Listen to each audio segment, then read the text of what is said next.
This is Family Electric Ghost, and we're live on Shanti Hershenson for the first time. Thank you for being on the show. How are you tonight? I'm great. How are you?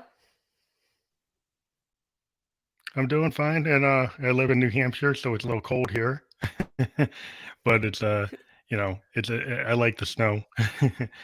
But to let everybody know, we're on Newsly. It's an app, so you can actually listen to our podcast. We're a featured podcast on Newsly. So if you use coupon code Ghost, you get 1 month free premium subscription, so you can stop scrolling and start listening. This podcast is on Newsly. This episode will be on Newsly within an hour. So thank you again for being on the show. Thank you for having me. So you're a published author, and you started when you were in the 6th grade, and you also like to write poetry, and you're into a variety of genres like science fiction, fantasy, and historical fiction. But you say you mostly stick to sci-fi. And you have like a anti-bullying poem that we might want to get into. But so where did you want to start with your writing? You've already indicated in your bio that you started like when you were like sixth grade. But what was your interest in writing? I think I've always been particularly interested in writing. I have memories being very, very young and just wanting to write and being very interested in the idea of like being an author and how like everything worked. However, like my journey really started when I was in the 6th grade and the pandemic hit. And I was stuck at home, I was bored, I was isolated, I was scared, and I turned all of those emotions into my first novel. And then once I'd written that first novel, it was so much easier just to keep going. Wow. So did you self-publish or you get a publisher? I self-publish. Cool. Yeah, that's a big. I'm an independent musician, and that's kind of in the last 5 6 years. A lot of us have gone indie just so we can control it. Do you like the idea of being able to control what your cover looks like, what your content is, and just being able to own your own work? Is that like the primary reason to go independent? I think so. Being young, there are a lot of benefits to really being able to learn about how everything works and given that hands-on experience, that's one of the things I like about it. I love my book covers and I mean in the future I do think I'm going to traditionally publish. However, right now it is nice to really have control over those covers and everything. Yeah, I mean, I think having the control of a whole project, the artwork is big. Even in music, and like when we create albums with artists. I think that's why there was a resurgence in vinyl because then you can actually see the cover Yeah. versus like seeing it on a tiny screen. But like how you present your work, like the cover, I was talking to an author a couple of days ago, and there's actually like a certain style that will, reach readers. So did you have to research like how to do a cover so that people actually get drawn to your book, or did you just say, "Well, I'm going to do it the way I want to do it"? So I hire cover designers, so a lot of it is up to them. However, I usually present them with an idea, and that idea is what I think fits the book, but also what fits the genre. For example, I'm not going to have like a cute cartoon cover for a hardcore science fiction book. So there's like little things that do go into it. However, ultimately, it is my choice, and I do really have to research per genre. I found that Mhm. sometimes my books have like multiple genres. For example, I have one book that a lot of it does take place in our world, and a lot of it also takes place in a fantasy world. So it's like a fantasy novel, and there's also elements of science fiction. And for that reason, I chose to go with a cover that really has a fantasy feel to it, but you can also infer Mhm. other things about it, such as like the contemporary elements of the book. So when you say fantasy, I always put to mind like Lord of the Rings, J.R.R. Tolkien. So is that the kind of standard like cover type of art would be in that kind of vein? If you do something fantasy, was that the kind of the role? I mean, the kind of ideal format is always, everybody knows Lord of the Rings and The Hobbit. Is that fantasy? Is that what people call fantasy? I'd say fantasy has many different subgenres and many different types of covers. Really, it's such a broad genre that Hmm. one type of cover doesn't always work with every book. For me, I like the covers with characters on them. A lot of people don't. Really fantasy, Hmm. those kinds of covers I see a lot of them really focus on the text or an object. And I really like the ones that focus on characters and have this sort of magical feel to them. But of course, that won't work for every single People book. because from the book. Yeah. Yeah, so having a protagonist like on the cover rather than having like some kind of idol or some kind of symbol or some sorcery type. Like if it's fantasy, they it could be just stylized without the characters. Yeah. But yeah, I think it's interesting that like the pandemic gave you a place to actually kind of dive deep into your art. And I found the same thing with musicians were able to, oh, I'm going to really do the project I couldn't do because I was on the road. So were there things that you were doing before that if the pandemic hadn't happened, maybe you wouldn't gone into writing or you were always going to go into writing? I think I was always going to go into writing. When I was a little kid, I used to make these little booklets and I used to say that it was like a dream of mine to write a book and probably be an author. So I'd say one way or another, I probably would have ended up as an author. However, I don't think it would have been so soon without the pandemic, and it maybe wouldn't Mhm. have been with the same books. Yeah, so they really give you time to like flesh out your ideas. Because some people come on, oh, I don't know what to do. I think what I've met a lot of creative people, like actors, writers, poets, people who are artists, and they seem to find things that they could do or dive deeper into their work. Yeah. And other people who aren't creative were like, well, I need to be with other people. And what I found like with artists, sometimes like having that private time to work on your work is like a golden thing for the creative mind. Is that did you find that that really helped you? Yeah, definitely. I think for me, um I'm not a very social person. I am and I'm not. It kind of depends. So being at home kind of almost cleared my mind and allowed me to focus solely on my work. Hmm. Yeah, I think that's, I mean, it's something being a musician is like not having to travel. Like a lot of us, the only way we can really do well in our work is that we have to do shows. Just because the nature of Yeah. the business, we don't get paid. But like if writing, I guess it's a different type of market because like you've got to get people to get involved, but it's not like an immediate reaction. Like if I do a show, I get an immediate reaction of whether or not people get what I'm doing. Yeah. Your immediate reaction from your audience it takes a little more time, right? Yeah, and marketing can be a very tedious process too, and it's like at first you kind of just throw your book out there and see what works. But then after a while, I feel like it gets easy. At least once you kind of build a platform, as soon as you announce a book, I feel like you do get that immediate reaction. But it took probably about a year to actually build up Mhm. a solid fan base.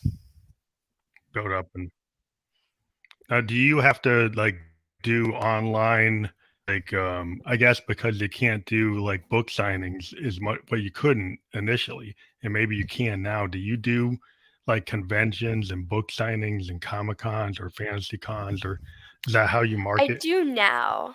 That's like one part of my marketing. It's weird. I have this whole, it's almost like I feel like a web where it's like I have all these different things I do in all these different categories. But yeah, events are one thing I do. I did my first virtual event in, other than I used to go to open mic nights, but like my first actual like Hmm. author event was in April of 2022. And then my first in-person book Okay. signing was actually in June of 2022. And then since then, I've done a few things, and I have stuff coming up. However, it did take a while to be able to do that. Do you try to stay like are you in like California?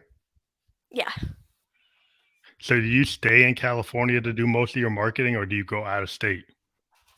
For now, just because of constraints with school and everything, I do stay in California. However, I do maybe this summer really want to try to expand and go to different places. Hmm. Like New York, or you try to get Yeah. to the New York market, maybe? Yeah. Or is that something that you think you'd wanna do? Is like, do you think you that would expand your market? Yeah, I think because one benefit I've realized to doing book signings in different areas is each area has their own almost local like scene, and they have local Mhm, newspapers and local social media pages and places that you can get posted. So, for example, when I had my first book signing in San Diego, I emailed every single like local newspaper I could find, everybody. I sent probably 20 emails actually probably more than Mhm. that. It was a lot. It was very tiring, and I got a good amount of press for that event. And it's like, of course, now with another event that I do in San Diego, I won't be able to get as much press just because I've already been featured on those places, and some of them Mhm. aren't willing to do things twice. However, Yeah. say I go to like I don't know because you said it, New York. I mean, it's a very big city too. Email a bunch of places, and then Yeah. more press. Yeah, I got a lot of bookstores that you could hit. Like if you do a Yeah, book tour there, you can hit a lot of places. It's kind of like for musicians, like there's so many clubs, you could just stay there for weeks, yeah, if not months, to try to hit them all, or try to headline. And once you get a connection to one of them, then you're like the musicians. Oh, we'll try to stay in that one. yeah. But yeah, it's just interesting that the whole dynamic of art that like I think a lot of us are kind of into ourselves a little bit, or not as outward. Like being a musician and a producer, I'm in my all my equipment working on projects, and I really kind of just deal with the art, and I just want to work. And so it doesn't, we're kind of stuck in my studio working on things. But I like think you probably have the how your ideas come to you. Do you create like a series of books that are all tied together, or you work on independent books that don't have any connection to each other? I know a lot of people are kind of surprised by this. I'm very independent when it comes to my works. I have some books that are part of series, and actually, the majority of them aren't. I find a lot of fun in having, like, getting to create a new world each time and kind of starting from a blank slate. Because for me, once, I finish that first draft or second draft or however. When I decide to like take a break from that book, because I have a weird writing process, it's hard to get into.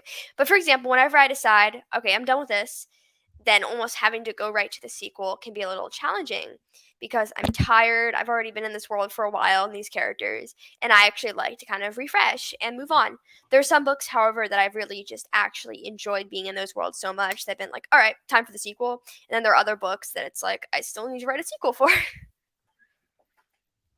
Do you find that if you create a series, do you get fans that keep on asking you when the next one's going to come out?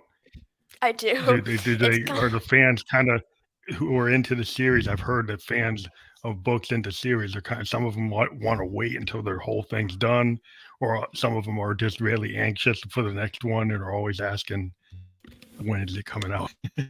Yeah, most people like just as soon as it's out, they just eat it right up, and it's insane.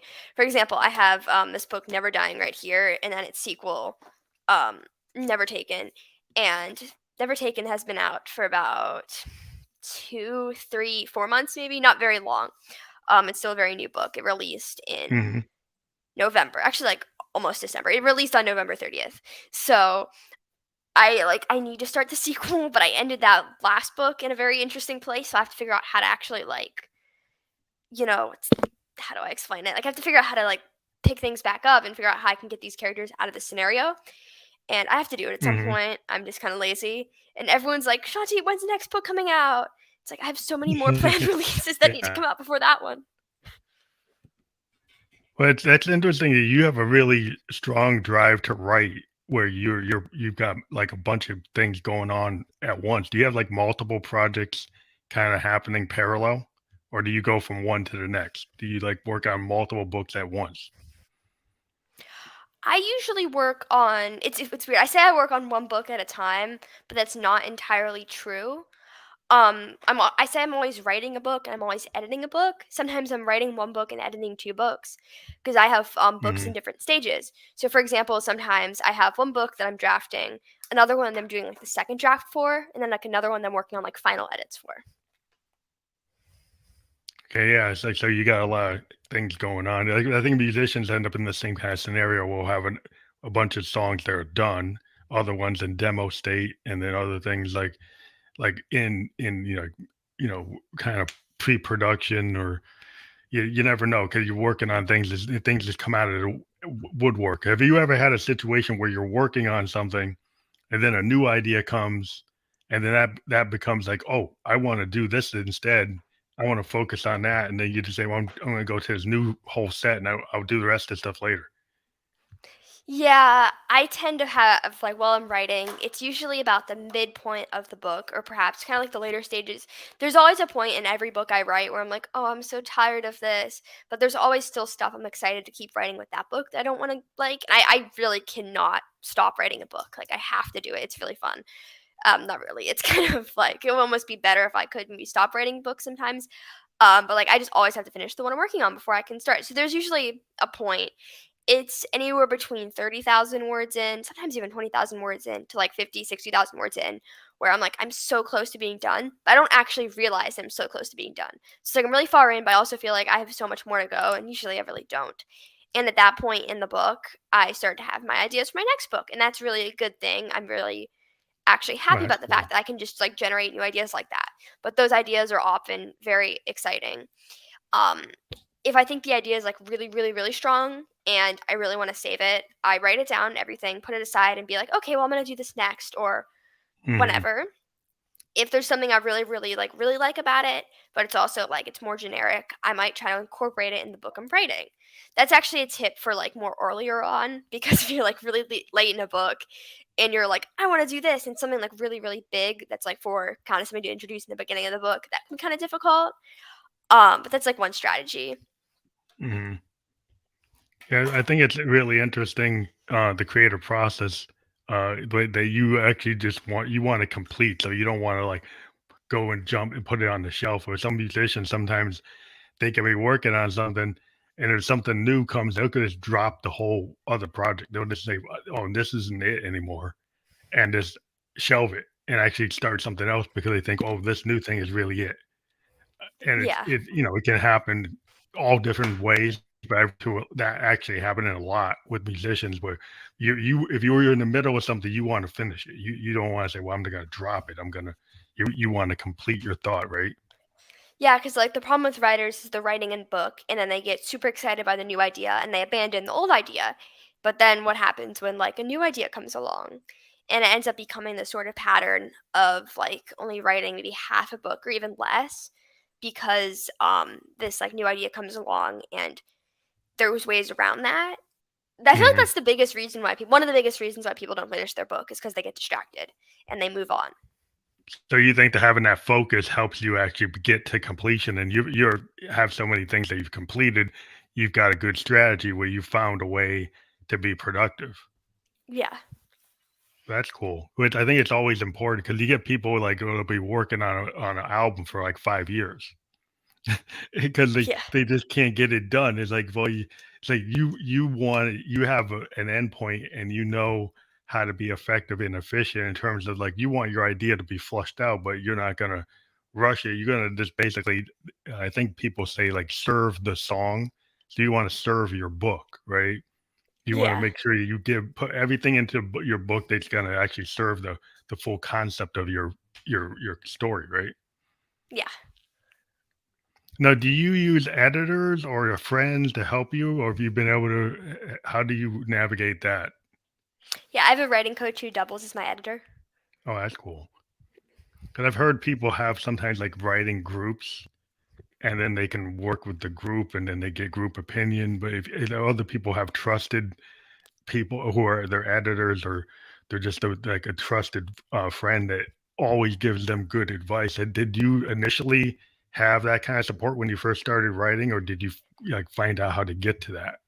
I had to find out how to get to that because at first I was like completely alone. I emailed my first chapter of my first novel to my teacher at one point. It was really cool. I got some feedback. Um, the thing is, like, feedback is really scary, and I find almost that having big Hmm. groups of people can almost be not as good. I think at some point I'm gonna have a whole beta reading group. However, for now, my worry is a lot of my followers and my main target audience is pretty young. So those are the people that I want reading my books. I think my books are targeted anywhere from like 12 to 18, so like teenagers. And while teenagers can be Hmm. very good for beta reading books, I also understand that like we have school, we have a lot of stuff that can come in the way of that. So at this point, getting like critique from my target audiences is kind of difficult. Um, Hmm. and like adults can also give like very good feedback and can be good critique partners, but it's also like I do Yeah. think like adults do enjoy my books quite often, but also teenagers is that main group where it's like these are how the Like your main characters are. These are audience. like what you're gonna understand. Yeah. Yeah. So the thing is, if you get somebody who's like, I don't know, 33, 28, and your core audience is like in that teen group, they might not get. They might try to make you, really, they're trying to target you toward like 30-year-olds. And it's Yeah. like, well, if your core audience isn't 30-year-olds, you don't need to target it or change anything to kind of get to that audience, right? So it would be helpful for what you're doing. It would actually be counterproductive, right?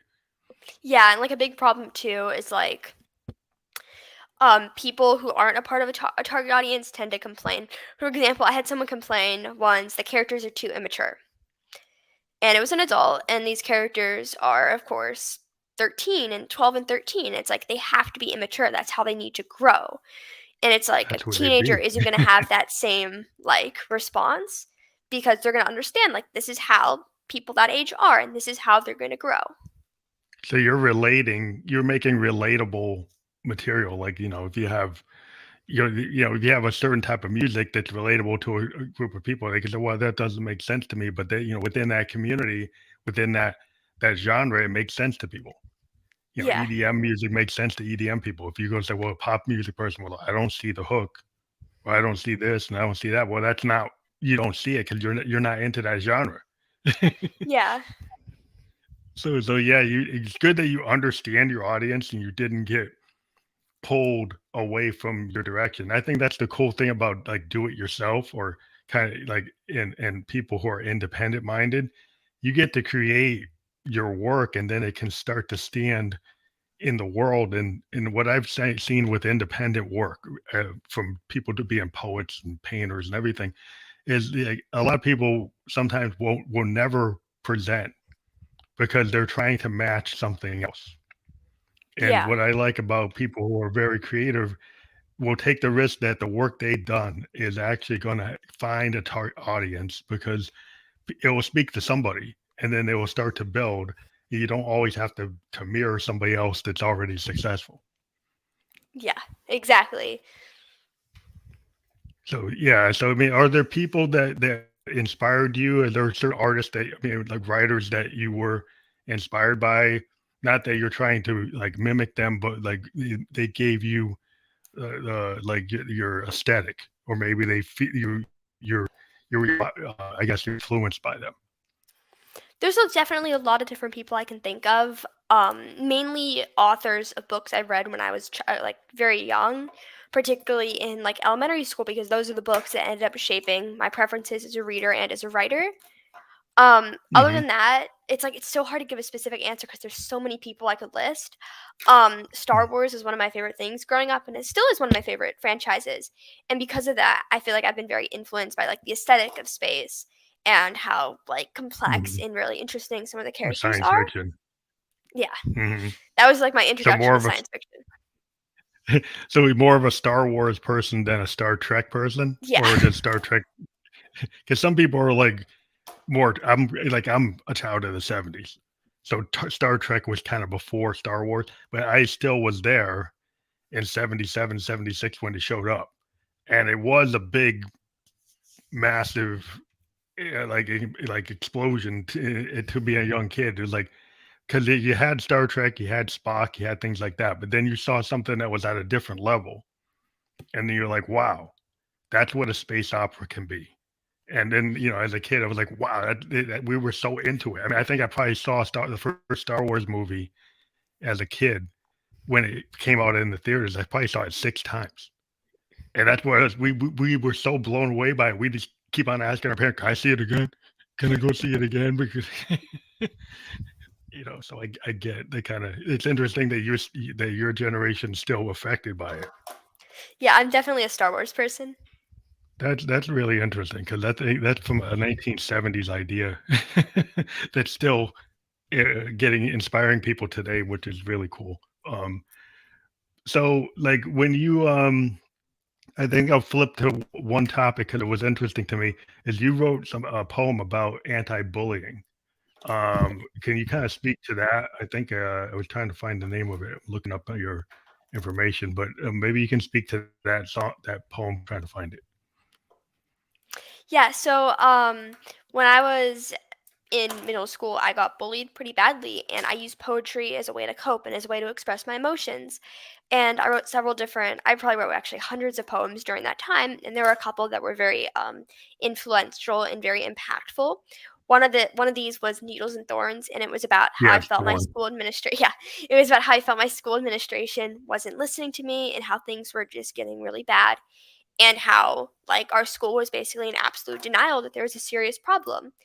And I wrote it for a school project in seventh grade, and it resulted in my principal calling my mom about it because she was not very happy, and I know it made a lot of parents upset, but it also really resonated with a lot of people, and it really went far. I still sometimes perform it at open mic nights to this day, and it's still one that I really think Also, about when when you do so when you do open mic, you do poetry or do you do like readings from your books too?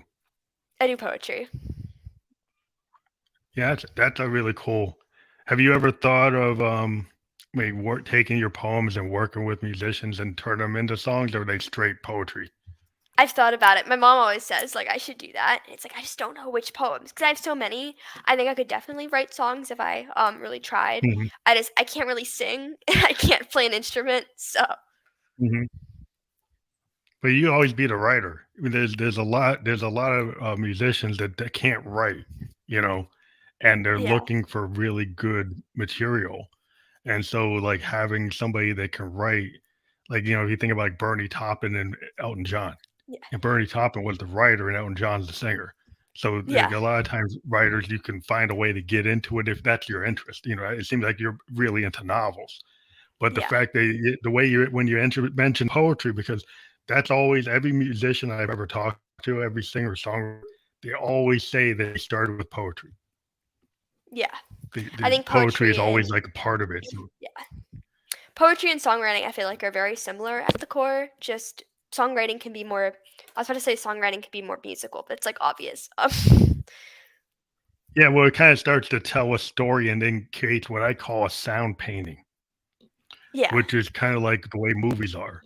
So yeah, a song, a poem doesn't have that music, but once you put the music to it, people will tell you that when they hear songs, it brings up imagery. And I think it's that combination of the music being tied to the words that kind of is like video in your head. yeah, It's like your mind, like the way when a person reads your book, they see that word picture. They get to see that world you're building. They see it. Songwriters, we try to create that same kind of world. yeah. So when you build a world, do you do a lot of pre-work or do you feel it just kind of comes to you like the muse? Do you do a lot of like pre-planning or do you feel like it just starts to come and flow? Well, I like to say it depends on the book. However, I don't heavily plan my books. There's some authors that they write really long descriptions for each scene, each chapter. They have everything mapped out perfectly. I'm not one of those people. I think almost it's more difficult when I have to plan every single thing out in advance, and it makes the writing almost harder because there's less room to sort of, go out on my own and just figure things out. Hmm. So what I do is I'm like a combination of both. I usually start writing with like a basic plot in mind, some characters.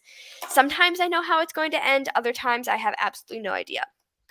Hmm. And what I do is as I write, I develop new plot points and I just write them down. Sometimes it's like I'll say I just want this scene to happen. I don't know when it's going to happen. And it's up to me to try to bring the story to that place while also including everything else that I have like mapped out. Yeah, what I find is like I do a type of writing with music. There's some people will go out and they'll put it on the bars, right? They'll go on a sheet of paper, they'll write it all out. I'm not that Yeah. type of producer. I'm like, I go on the piano and I put it on my multi-track and I just say, you know what, I'm going to do stream of consciousness. And then I go back and I listen to it and then I start, oh, there's the hook 15 minutes into it. There's this. And now I'm going to go back and work on it and develop it. So I'd rather just turn the recorder on and just put something down and then, not have any preconceptions, just kind of let my artistic nature just go and just put Yeah. it down and then go back. Do you feel that you do more stream of consciousness or like that type of style? Occasionally, what I do when I just have no ideas, I just sit down and I just write. I just see where it goes and just see what comes up, and that can be very helpful for starting new books or just really coming up with ideas. Because a lot of people find the blank page really like really terrifying. I find it kind of inspiring just to be able to like put whatever I want and then just be able to create an entire book out of what was at one point nothing. Hmm. Yeah, it's just like the idea that you can just, sound painting is I can just start putting stuff down and put layers and layers and layers, and you have to put that first layer down like a painter. You put the first, pattern down. You put the first layer of paint. You start to add things, and you don't know where it was going to go, but you had to start. Right? So at some point, you have to like be able to start. I think that's the thing with it being a creative person. Like you actually start and finish. Yeah. And then the world gets to see your work because they get to see your complete thought, your complete vision. And I think that's always exciting when you can actually take what's in your head and actually get it to the rest of the world. I mean, do you find that's very satisfying when you finally have finished book and then you're able to present it, or do you get like fearful of how people are going to deal with it, or do you just let it go and go to the next one? When I'm scared of how other people are going to think about my book, usually it's before anyone else reads it. It's in this stage of the process. Again, in that point where it's like I've so far in, but I also feel like there's so much more to go, where I have to kind of just push through and get to the ending. And like, oh, this book is so bad. I hate this. No one's going to like this. And the really only way to get around that is to have someone else read it, even if it's just the first chapter. And letting someone else kind of read it and hearing what they have to say is really good because I feel like almost all the time it's positive like feedback.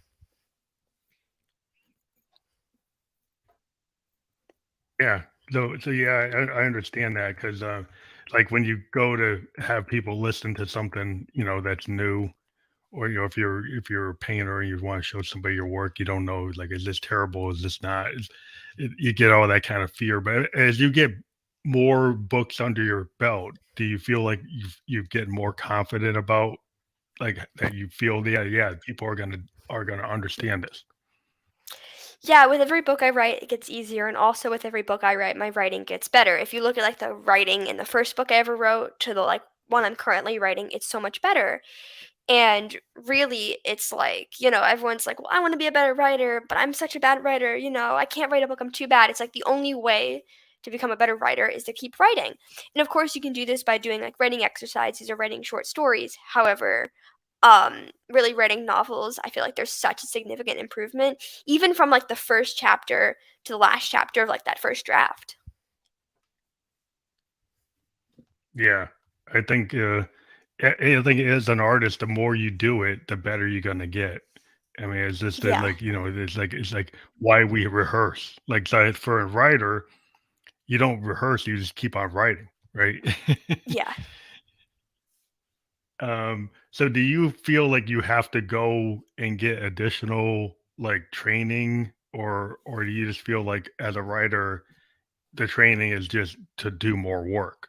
Do you feel you have to go and do workshops and do different things, or do you feel like that's necessary or not necessary for where you are right now? I think it really there are some writers I think that really do kind of need that extra support. It really depends on how much like I think it's obviously like it's entirely like kind of just depends. It's kind of your choice. If you want to take workshops or you want to work on your own, writing classes can be very helpful. It surprises people. I've never taken a formal writing class. The first writing class I've ever taken is actually the one I'm currently in my school's creative writing class, and it's my just Hmm. only for the semester. It's a really great class, and it's kind of surprising because there's still like a lot to learn, and I'm like, well, I don't know if I really need to learn anything. I've written like 20 books, and there really is still a lot to learn, and there's a Hmm. lot you can learn from other people, and there's a lot of critique you can receive. So really, I don't think it's like you need to take them, but I think it actually is really helpful to take some classes and to really learn from other writers and really gain a new perspective. Because with writing, there's always something you can learn. So are you I just want to make sure that we have enough time. Are you gonna need to leave in about 5 minutes? Is that like Yeah, I believe you have so. to Yeah. leave? Okay, that's fine. But so I just wanted to kind of talk about more about the whole idea of that bullying poem. Did you were you able to do anything to make your school handle it better after the whole thing happened? Has it been any process to try to improve it based on what you wrote? So it took, I believe it was about 3 years since the really big things that happened. I'm currently at a new school, because I started high school. So Mm, I switched schools after middle school, and it took about, so it happened 6th grade, then there was the pandemic, and it took until 8th grade for them to adapt an anti-bullying program, even though I've been asking for it for mhm. 2 years. And when that program came about, I wasn't really involved. They didn't really let me. It's not that they didn't let me be involved in it, but I felt like I was kind of excluded from the process. Like no one told me it had started. All of a sudden, some kids came up to me and were like, "Do you want to sign our pledge for our anti-bullying program?" And I'm like, "Yeah." I kind of almost felt like no one, like they said they were gonna do it, and then they were like, "Well, we're not." And all of a sudden, it kind of happened, and I was left out of it. So I'm kind of salty about it. But Yeah, yeah, yeah, it's they kinda did do disappointing that stuff. they didn't include somebody that actually kind of brought it to light. You would think Yeah. they'd wanna have you be part of that. And it's like they were like, "Well, you need to talk to this teacher." And I'm like, "Okay, I will, but I really like, you know, can you like, because it was like really one thing she was like, "Well, you need to be part of student ambassadors because they're going to run it out of student ambassadors." And she was like, "But I know you shouldn't do that." Um because that would involve going towards the school. And I don't think they want to be giving towards the school. um Mhm, so it was this mhm, whole kind of weird thing, and they were like, just, "Oh, we'll do this and do this," and it was like a bunch of kind of hoops that I had to basically jump over. And then in the end, they just kind of started it yeah, and didn't really leave. Like they kind of left me out of it. And now that I'm out of that school, I don't really know how things are going. I don't. Everyone that I talk to is in high school now, and don't. I mean, they mhm, go to the school that's like connected to that school. However, um, I don't talk to anyone who's at the middle school, so I don't know how things are. um, I worry that now that I'm not around, a lot of things will get by because I felt like I was constantly speaking up about things that were happening, and at times I felt like I was the mhm, only one. yeah. Well, that's disappointing because I think it's a my daughter had to go through that kinda thing, and she ended up becoming homeschooled because the same kind of situation where the school didn't really respond, and then later, the school got hit with a lot of like bad news and all kinds of like newspaper reports and all kinds of bad things because they didn't take care of it. So I think like when there's a student or a family that brings something up, they should respond in a more uh, accommodating way, in my opinion. But I'm sorry that Yeah. happened to you, but I'm glad you actually wrote about it and brought it to light. I think that's really cool as a creative person. That's a cool thing to do. Yeah. But I do know you have are busy, but I want people to remind people that the link we have there, I actually made it shorter, so easy to get to. Will bring you to your Amazon page. So that link, if you use that, it's clickable when this gets published. You're right to your Amazon profile, so you can find all your books. Thank you.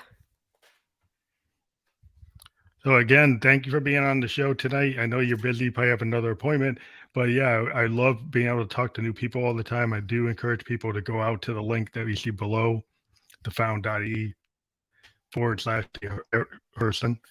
Hershenson, and go and check that out. We do encourage people to click the links of the people that we interview so that you can get more information about her books and go on Amazon and check them out.